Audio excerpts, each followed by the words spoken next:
Hello to everyone, wherever you're tuning in from. I'm Elva Coughlin, the producer behind the scenes of the Speaking of Service and Lean Manufacturer podcasts.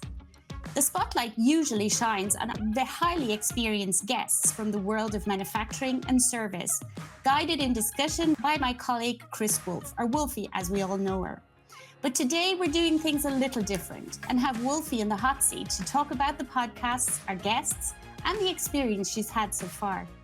Wolffie, thank you for all the time and dedication you've put into the podcast. It's been really super, and I really love working with you from behind the scenes, as well as all the team. So Wolffie, first of all, what does it feel like answering rather than asking the questions? Well, Elva, firstly, you're thanking me for dedication, but I had the most fun, I think, ever filming that little teaser for this LinkedIn Live event, going backstage and showing all of the great people in the control room and the camera room right here with us today who helped make this series possible. So that was really fun. But in terms of sitting in the guest chair, that's a little weird. I'll have to tell you, I have a little bit of nerves going on. Usually I'm talking about other people. It's weird to talk about me. But it also makes me appreciate the generosity of very busy people working for some of the top companies in the world who take the time to prepare with us, show up on the day, wait around and get good and nervous, and then join us live for the actual podcast. So I guess I have to send a shout out to all those passionate people sharing what they've learned with us.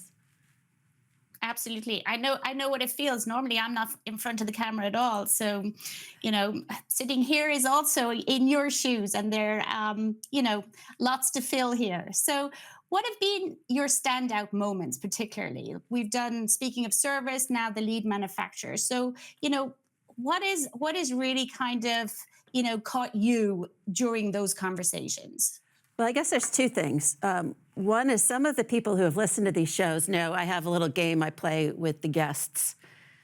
We have word of the day, and I'm always challenging the guests to see if they can get the word bumblebee into the conversation that we have.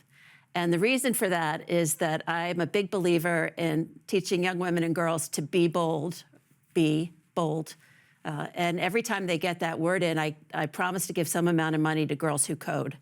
And I've had at least 3 or 4 of our guests be able to smoothly work that into the podcast series.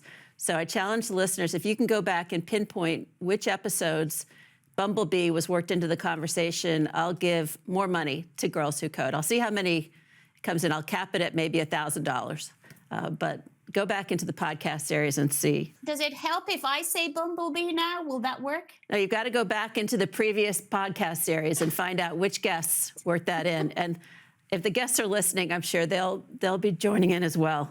Excuse me, I've got a frog in my throat. But in all seriousness, some of the standout moments have been just learning from incredibly bright people. You'll remember our guest, Xavier Hansen from Thermo Fisher. He's the guy who talked about providing his end users what he called the Iron Man suit. And that was empowering his users with information and data that allowed them to make Iron Man grade decisions in real time, which otherwise might have taken tremendous amounts of time.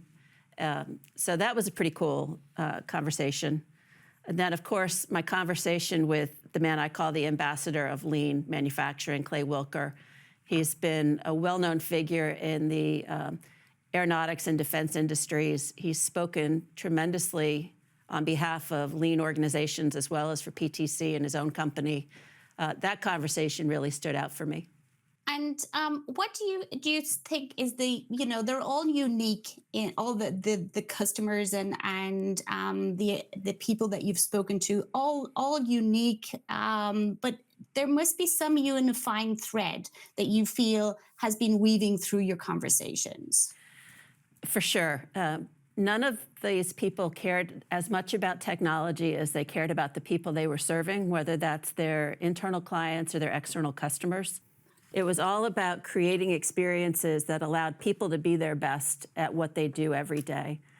So it really stood out to me that many of these people are very philosophical. Most of them have some sort of a left brain, right brain hobby that they take up after hours. One of our guests is a screenwriter. So he uses that storytelling capability that he expresses in screenwriting at nighttime during the day to help tell stories about how technology will enable a user or a group or a community to be better. So that human aspect really was the unifying piece. And what do you think, if you look at the environment we're in today, companies are really being pushed to the limits across all sectors. We've discussed, from service, manufacturing to service. What do you think is really keeping those industry leaders up at night? So what, even from, your own experience, you also, it's not only the guests on the show, but also those people that you're speaking to, every day of the week. What would you say is that, real key issue that they're focusing on? Or is there even one key issue? Is it, how would you describe that? I think there's a couple. The most, tying back to that previous question you asked me, the talent issue is definitely number one. And there's a whole generation of machine whisperers and captive business experience that is getting ready to age out of most of our guest companies. But at the same time, there's the opportunity where there is a whole generation of talent coming in who have been exposed to and comfortable using innovative technologies at school and at home. They're experts with social media, they're experts with gaming. They expect immersive experiences. How do you provide technologies to those incoming workers that will allow them to be at their best? So that ties into a second area, which is making bets on the right technologies. The ability to provide technical engineering designers the same sort of capabilities that creatives have had for years is very much on the mind of our customers. Marco talked about the Iron Man suit. How can we take the ability to tell stories and influence people that we expect from Pixar and the movies and give that capability to engineering designers to tell their stories during the design phase, expressed in CAD systems, and then be able to expose access to that information and that power captive in the PLM system to all kinds of storytellers, whether that's in procurement, in customer experience, the customer themselves. So picking the right technologies to bet on in these very fast emerging spaces is another one that keeps people up at night. And then absolutely keeping the lights on. All of our customers have been in business for decades. They have to continue to run the business while they turn over and create a whole new skin for themselves with all these new technologies. So making sure the shareholder value is there. Those three things, I think, are the most compelling for the people I've talked to. One of the things that for me has also come out is very much that, stakeholder buy-in. So everybody, making sure that, everybody is on board with what's going on. Is that something that you've also you also see in your experience in, the day-to-day dealings with customers and with people that you're speaking to? It's incredibly important. And I think many of us are used to being able to drive kind of executive buy-in and alignment across an organization belly to belly, person to person. But these executives have to be able to do it at scale across 100 countries and maybe 100 manufacturing facilities with all kinds of product teams that are involved. So EnerSys, our client who makes, they're the leader in creating advanced power containment or batteries. They created what they call the EnerSys Operating System, or EOS, where they take a very project management-based approach to helping influence people's hearts and minds through process and technology to make sure all of the stakeholders start aligned and stay aligned as they go through a long journey. Many of you listeners may be familiar with the ITIL library created by the British government, the IT Information Library, or ITIL. And that gave kind of a standard set of best practices for providing IT service management, systems management, program management, et cetera. I think you're seeing with engineering companies making complex products, they're looking for best practice frameworks to organize not just the engineering and manufacturing process, but the stakeholder buy-in process at a macro level. Okay. And, one of the things, that, all the guests that we've had so far, they've all had, certain areas in which, we can definitely learn from. What have you particularly learned from our guests? So is there anything that there you can kind of say, yes, I've definitely taken that as I need to research again or have a look at again? Well, every one of our guests gave me either a book they've been reading or a standards body that they participate in or sources of research that they're following. And I'm not a manufacturing professional. That's not my day job. My day job is helping understand who our clients trust to deploy and support PTC software and organizing those ecosystems.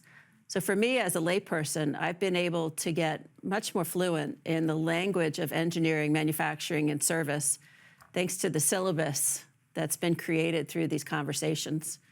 So I think learning how to learn about a new domain has been the most enriching part of hosting this podcast series.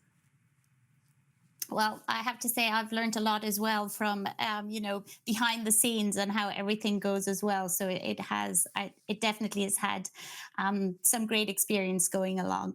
But Wolffie, oftentimes I hear at the end of your podcast, you'll ask your guests, what kind of advice they want to give, or, if they've any parting thoughts, or, what would they, what kind of question would they like to be asked in order to kind of, hear their voice as it is? And I'm going to ask you the very same question. Throwing it back at you. Well, it's, invariably, people say to me, and I'll say it to you, that's a great question, because it makes you stop and think.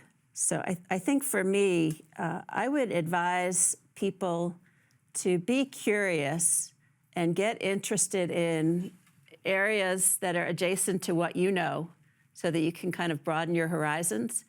And the ability to take a multidisciplinary approach to a domain that may be foreign to you will stand you in good stead if you just get curious and ask questions. And there was somebody online who was giving a list of questions you should ask your kids before it's too late. And I thought one of these questions is really appropriate for these business conversations, which is asking somebody in a new domain, what are you thinking a lot about lately? And that question unleashes a torrent of information and sets you up to ask more questions and to dive in. And then the follow-up question of how's it going? I found a lot of times the people that I'm meeting with here will have a great project they're talking about, and I say, how's it going? They go, well, we're just getting started, or, well, it wrapped up and here are the answers. So those two things, asking those questions and being curious, is something I would recommend to anybody who wanted this seat for sure. Well, I think that's good advice we can take at any point and in any situation. So Wolffie, it's been great chatting to you. Our time has come to a close, and any questions that do come up around, we will respond to them within the chat, or if at any time, anybody does have a comment or to share about the podcast, what they'd like to see, more than welcome to put in. And Wolffie, I'll give you the last word. Well, I'd just like to give a shout out to one of our guests from Koch Industries, Anthony Huffman. He's going to be on the keynote panel for a major manufacturing event that's happening in Chicago, the Connected Worker Conference. That conference is running from October 7th to the 10th. Anthony's going to be speaking, I think, on the Tuesday as part of that keynote panel. So just a shout out back to one of our guests to check that out if you're going to be in Chicago that week. And he'll be coming soon on the Lean Manufacturer as well, so very exciting. Okay, thank you, Wolffie, and hope that we can do this again sometime to talk about the next block of guests that we have on the show. Fantastic. Thanks, Alva. It was fun.